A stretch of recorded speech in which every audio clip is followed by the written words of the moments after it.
గత కొన్ని సంవత్సరాలలో గూగుల్, మైక్రోసాఫ్ట్, అమెజాన్ వంటి కంపెనీల్లో వేలాది టెక్ ఉద్యోగులు తమ ఉద్యోగాలను కోల్పోయారు. కానీ కంపెనీలు ఒకవైపు ఉద్యోగులను తొలగిస్తున్నాయి.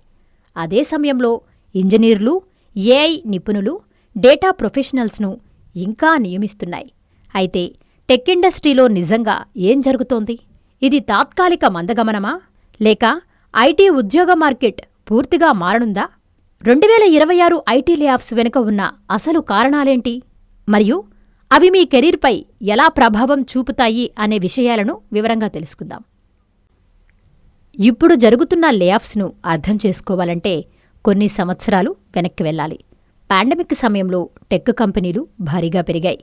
రిమోట్ వర్క్ విపరీతంగా పెరిగింది. ఆన్లైన్ షాపింగ్ చాలా ఎక్కువయింది. క్లౌడ్ సర్వీసులకు డిమాండ్ భారీగా పెరిగింది. దీంతో అమెజాన్, మెటా, గూగుల్ వంటి కంపెనీలు భారీగా ఉద్యోగులను నియమించాయి.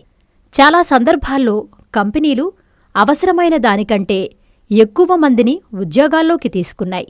ఎందుకంటే ఈ వృద్ధి ఎప్పటికీ కొనసాగుతుందని అనుకున్నారు. కానీ ప్రపంచం మళ్లీ సాధారణ స్థితికి రావడం ప్రారంభించినప్పుడు డిమాండ్ తగ్గుతుంది. అప్పుడు కంపెనీలు తమ పేరోల్లో అవసరానికి మించిన ఉద్యోగులు ఉన్నారని గుర్తించాయి. అక్కడి నుంచి లేఆఫ్స్ ప్రారంభమయ్యాయి.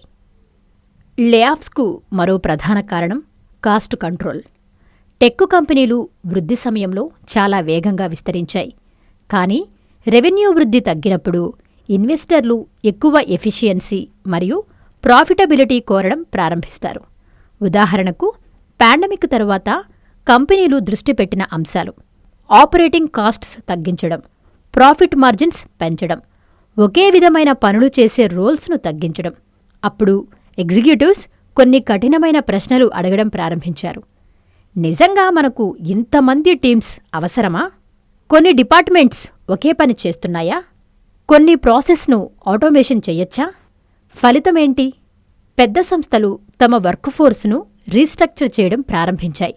దురదృష్టవశాత్తు ఆ ప్రక్రియలో లేఆఫ్స్ కూడా ఒక భాగమయ్యాయి. ప్రస్తుతం టెక్ ఇండస్ట్రీలో జరుగుతున్న పెద్ద మార్పుల్లో ఏఐ అడాప్షన్ ఒకటి. ఆర్టిఫిషియల్ ఇంటెలిజెన్స్ ఆధారిత టూల్స్ అనేక విభాగాల్లో ప్రొడక్టివిటీని పెంచుతున్నాయి. ఉదాహరణకు, ఏఐ కోడింగ్, టెస్టింగ్, డాక్యుమెంటేషన్లో సహాయం చేస్తుంది. డెవలపర్స్ ఏఐ టూల్స్తో వేగంగా కోడ్ రాస్తున్నారు. Customer service teams chat boards ఉపయోగిస్తున్నాయి. డేటా టీమ్స్ అనలిటిక్స్ను ఆటోమేట్ చేస్తున్నాయి. ఇది ఏఐ అన్ని ఉద్యోగాలను తీసేస్తోంది అన్న అర్థం కాదు. కానీ కొన్ని పనుల కోసం తక్కువ మంది ఉద్యోగులు సరిపోతారు. ముందు ఒక ప్రాజెక్టు కోసం 10 ఇంజనీర్లు అవసరమైతే ఇప్పుడు ఏఐ సహాయంతో 5 లేదా 6 మంది సరిపోవచ్చు.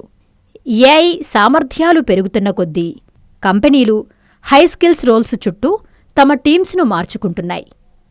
లేఆఫ్స్ జరుగుతున్నప్పటికీ కొన్ని రంగాల్లో ఇంకా భారీగా హైరింగ్ జరుగుతోంది. కంపెనీలు ముఖ్యంగా ఈ నైపుణ్యాలు ఉన్నవారిని వెతుకుతున్నాయి. Artificial intelligence, machine learning, cloud infrastructure, cyber security, data engineering, Microsoft మరియు గూగుల్ వంటి సంస్థలు ఏఐ ప్లాట్ఫామ్స్ మరియు క్లౌడ్ సర్వీసెస్పై $1 బిలియన్ పెట్టుబడి పెడుతున్నాయి. అందువల్ల కంపెనీలు చిన్నవుతున్నాయని కాదు, అవి తమకు అవసరమైన టాలెంట్ హైరింగ్ మార్చుకుంటున్నాయి. కొన్ని రోల్స్ తగ్గుతున్నాయి, మరికొన్ని వేగంగా పెరుగుతున్నాయి. దీంతో లేఆఫ్స్ జరుగుతున్నట్లు కనిపిస్తున్నా నిజానికి ఇండస్ట్రీ మారుతోంది. పెద్ద టెక్ కంపెనీలు చాలా వేగంగా పెరుగుతాయి. కాలక్రమేణా ఇది ఒక సమస్యకు దారితీస్తుంది. అంటే ఒకే పనిని చేసే చాలా టీమ్స్ ఏర్పడడం. ఉదాహరణకు, 2 టీమ్స్ ఒకే విధమైన ఇంటర్నల్ టూల్స్ తయారు చేయడం, వేరువేరు డిపార్ట్మెంట్స్ ఒకే ప్లాట్ఫామ్స్ను నిర్వహించడం, మేనేజ్మెంట్ లేయర్స్ ఎక్కువ కావడం వల్ల నిర్ణయాలు నెమ్మదించడం. కంపెనీలు తమ స్ట్రక్చర్ను సమీక్షించినప్పుడు చాలా డూప్లికేట్ రోల్స్ మరియు ఇన్సఫిషియన్సీస్ కనిపిస్తాయి. అప్పుడు వారు టీమ్స్ను కన్సోలిడేట్ చేయడం ప్రారంభిస్తారు. దురదృష్టవశాత్తు కన్సోలిడేషన్ అంటే కొన్నిసార్లు జాబ్ కట్స్. కానీ వ్యాపార దృష్టిలో ఇది కంపెనీలను మరింత అజైల్ మరియు కాంపిటీటివ్గా మార్చడానికి సహాయపడుతుంది. మరో ముఖ్యమైన కారణం ప్రపంచ ఆర్థిక పరిస్థితి. ఆర్థిక పరిస్థితులు ఖచ్చితంగా ఉన్నప్పుడు కంపెనీలు ఖర్చుల విషయంలో జాగ్రత్తగా మారుతాయి. ఉదాహరణకు ఇంట్రెస్ట్ రేట్స్ పెరగడం, మార్కెట్ పరిస్థితులు మారడం, గ్లోబల్ ఎకనామిక్ ప్రెజర్. ఇలాంటి పరిస్థితుల్లో కంపెనీలు సాధారణంగా హైరింగ్ను పాజ్ చేస్తాయి, ప్రాజెక్ట్ను డిలే చేస్తాయి, వర్క్ఫోర్స్ ఖర్చులను తగ్గిస్తాయి. ఇది టెక్ ఇండస్ట్రీ కూలిపోతుందని కాదు, ఇది కేవలం జాగ్రత్తగా వ్యాపారం చేయడం మాత్రమే. లేఆఫ్స్ వార్తల్లో ఎక్కువగా కనిపిస్తున్నప్పటికీ మొత్తం టెక్ ఇండస్ట్రీ ఇంకా పెరుగుతోంది. ప్రతి ఇండస్ట్రీలో టెక్నాలజీ కీలక పాత్ర పోషిస్తోంది. హెల్త్ కేర్ డిజిటల్ ప్లాట్ఫామ్స్ ఉపయోగిస్తోంది. బ్యాంక్స్ సైబర్ సెక్యూరిటీలో పెట్టుబడులు పెడుతున్నాయి. మ్యానుఫ్యాక్చరింగ్ ఆటోమేషన్ ఉపయోగిస్తోంది. రిటైల్ బిజినెసెస్ ఆన్లైన్ విస్తరిస్తున్నాయి. ఈ అన్ని రంగాలకు software engineers, data analysts, technology specialists అవసరం. అందువల్ల నిజమేంటంటే టెక్ జాబ్స్ మాయం కావడం లేదు, అవి మారుతున్నాయి. 5 సంవత్సరాల క్రితం విలువైన స్కిల్స్ ఈరోజు సరిపోకపోవచ్చు, కానీ తమ స్కిల్స్ను నిరంతరం అప్డేట్ చేసుకునే ప్రొఫెషనల్స్కు అవకాశాలు ఎప్పటికీ ఉంటాయి. మీ కెరీర్ భద్రత మీ జాబ్ టైటిల్పై కాకుండా మీరు ఎంత త్వరగా మార్పులకు అలవాటు పడతారో దానిపై ఆధారపడి ఉంటుంది. ఈ హై డిమాండ్ స్కిల్స్ నేర్చుకునే ప్రొఫెషనల్స్కు అవకాశాలెక్కువ. క్లౌడ్ కంప్యూటింగ్, ఏఐ మరియు machine learning, data engineering, cyber security. అదే సమయంలో సాఫ్ట్ స్కిల్స్ కూడా చాలా ముఖ్యం. కమ్యూనికేషన్, లీడర్షిప్, కొలాబరేషన్, టెక్నాలజీ ముఖ్యం. కానీ కంపెనీలకు సమస్యను పరిష్కరించే, టీమ్స్తో పనిచేసే, వ్యాపార ఫలితాలను సాధించే ప్రొఫెషనల్స్ కూడా అవసరం. అయితే 2026లో ఐటీ లేఆఫ్స్ ఎందుకు జరుగుతున్నాయి? దానికి ఒకే కారణం. ఇది ఈ అంశాల కలయిక.